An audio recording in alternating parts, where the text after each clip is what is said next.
حضرت ابو ہریرہ رضی اللہ تعالیٰ عنہ سے مروی ہے کہ حضور صلی اللہ علیہ وسلم نے فرمایا، قرآن حکیم میں ایک سورت ہے جس کی 30 آیات ہیں، اس سورت نے ایک شخص کی شفاعت کی حتیٰ کہ اس کو بخش دیا گیا، اور وہ سورت ہے تبارک الذی بیدہ الملک،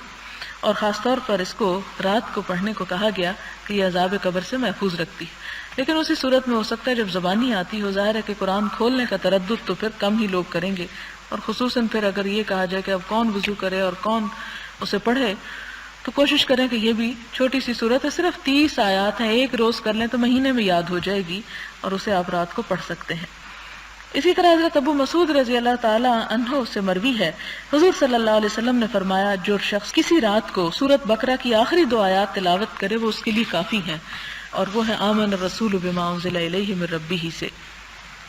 کہا گیا کہ اس کا مطلب یہ ہے کہ یہ 2 آیات اس رات کے لیے ناپسندیدہ حالات کے پیش آنے سے اس کے لیے کافی ہوں گی، یعنی رات کو انسان بہت سے خطرات کی زد میں ہوتا ہے،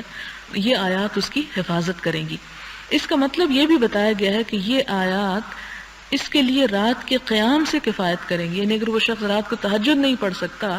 تو اس کے پڑھنے سے اس کو بہت اجر ملے گا،